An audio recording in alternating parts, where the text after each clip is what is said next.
जय श्री राम जय हनुमान संकट मोचन कृपानिधान। जय श्री राम जय हनुमान संकट मोचन कृपानिधान। एक उन्नति सार धवलाया सुवस्त्रविताया विना वर्तन्दित कराया श्वेत पद्माष्टाया ब्रह्माचु शंकरी सामांग पातु सरस्वती भगवती निषेधन करम। ओम श्री परमात्मने नमः। ओम श्री परमात्मने नमः। ओम श्री परमात्मने। जय हिंद जय भारत। आप सबका स्वागत है। मैं रामनेश आपसे निवेदन करता हूँ चैनल को सब्सक्राइब करें, लाइक करें, शेयर करें। सत्य के साथ, सनातन के साथ, धर्म के साथ, विचार के साथ, बुद्धि के साथ, विश्वास के साथ, परंपरा के साथ, विरासत के साथ, अपनों के साथ, राष्ट्र के साथ, दुनिया के साथ, समुद्र के साथ, जल के साथ, वायु के साथ, अग्नि के साथ, आसमान के साथ, सूर्य के साथ, चंद्रमा के साथ, पर्यावरण के साथ, मानवता के साथ, दानवता को जो नष्ट करे उसके साथ, ज्ञान के साथ, विज्ञान के साथ, विरासत के साथ, पूर्वजों के साथ, आने वाले कल के साथ, संस्कृति के साथ, सभ्यता के साथ, संस्कार के साथ हम लोग खड़े थे, खड़े और खड़े रहेंगे। हम रहें या ना रहें ये राष्ट्र रहनी चाहिए। हम रहें या ना रहें सत्य रहनी चाहिए। हम रहें या ना रहें सनातन रहनी चाहिए। हम रहें या ना रहें धर्म रहनी चाहिए। हम रहें या ना रहें ये विश्व संसार रहनी चाहिए। आज हम लोग शुरू करते हैं श्रीमद् भागवत गीता के अध्याय 5 के श्लोक 1 से लेकर 10 तक पूर्ण करेंगे। पहले संस्कृत में, बाद में इसका हिंदी अनुवाद। 5वां अध्याय कर्मयोग कृष्ण भावना भावित कर्म। अर्जुन वाच संन्यासः कर्मणां कृष्ण पुनर्योगेन च संससि यच्छेषो एतयोरेकं तन्मे ब्रूहि सुनिश्चितम। अर्थात अर्जुन ने कहा, हे कृष्ण, पहले आप मुझसे कर्म त्यागने के लिए कहते हैं और फिर भक्तिपूर्वक कर्म करने का आदेश देते हैं। क्या आप अब कृपा करके निश्चित रूप से मुझे बताएंगे कि इन दोनों में से कौन अधिक लाभप्रद है?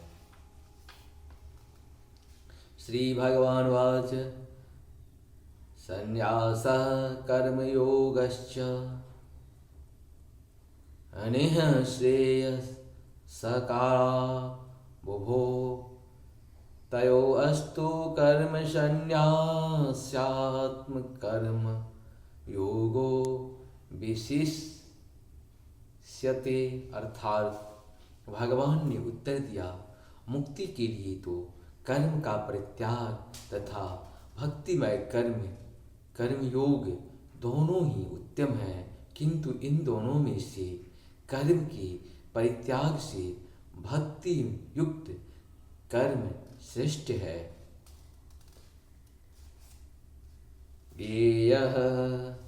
ज्ञेयः सः नित्य सन्यासी यो न द्वेष्टि न काङ्क्षति निरद्वेदन्दो हि महाबाहो सुखम बंधात प्रमुच्यते।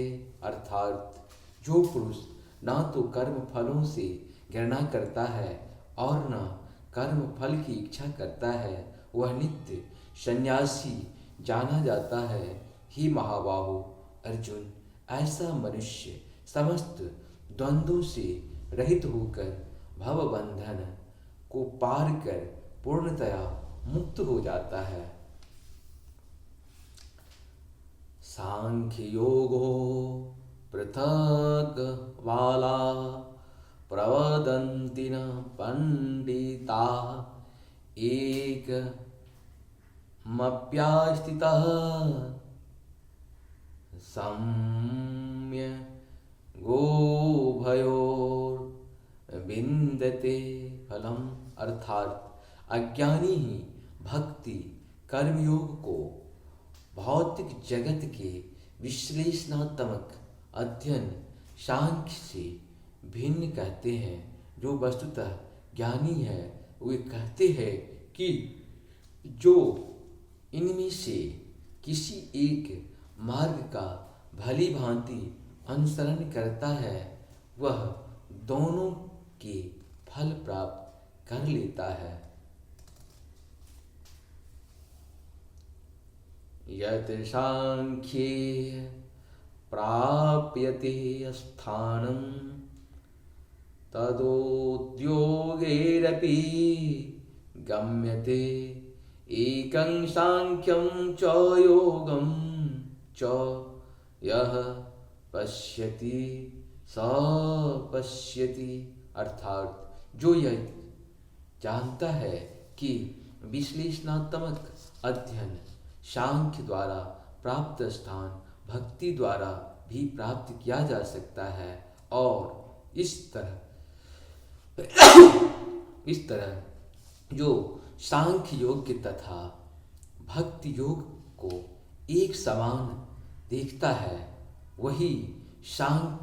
वही वस्तुओं को यथारूप में देखता है। इस प्रकार से देखता है। 1 से 5 तक दोहा पूर्ण हो। 6 से संन्यासस्तु महाबाहो दुःखमाप्तु योगतः योगयुक्तो मुनि ब्रह्म न चिरान छिगच्छति। अर्थात भक्ति में लगे हुए बिना केवल समस्त कर्मों का परित्याग करने का कोई सुखी नहीं बन सकता, परंतु भक्ति में लगा हुआ विचारवान व्यक्ति शीघ्र ही परमेश्वर को प्राप्त कर लेता है। योग युक्तो विश्वाधात्मा बीजितात्मा जितेन्द्रिय सर्वभूतात्मा भूतात्मा गुणन्नपि न लिप्यते। अर्थात जो भक्ति भाव से कर्म करता है, जो विशुद्ध आत्मा है और अपने मन तथा इंद्रियों को वश में रखता है, वह सबों को प्रिय होता है और सभी लोग उसे प्रिय होते हैं। ऐसा व्यक्ति कर्म करता हुआ भी कभी नहीं बंधता।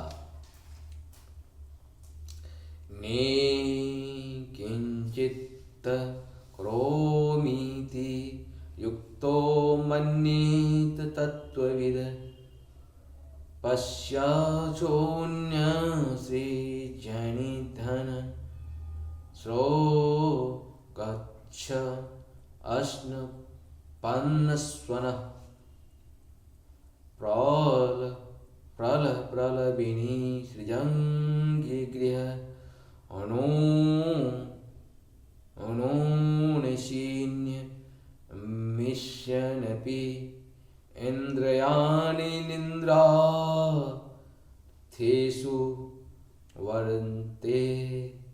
वरन्तः इति धार्यन।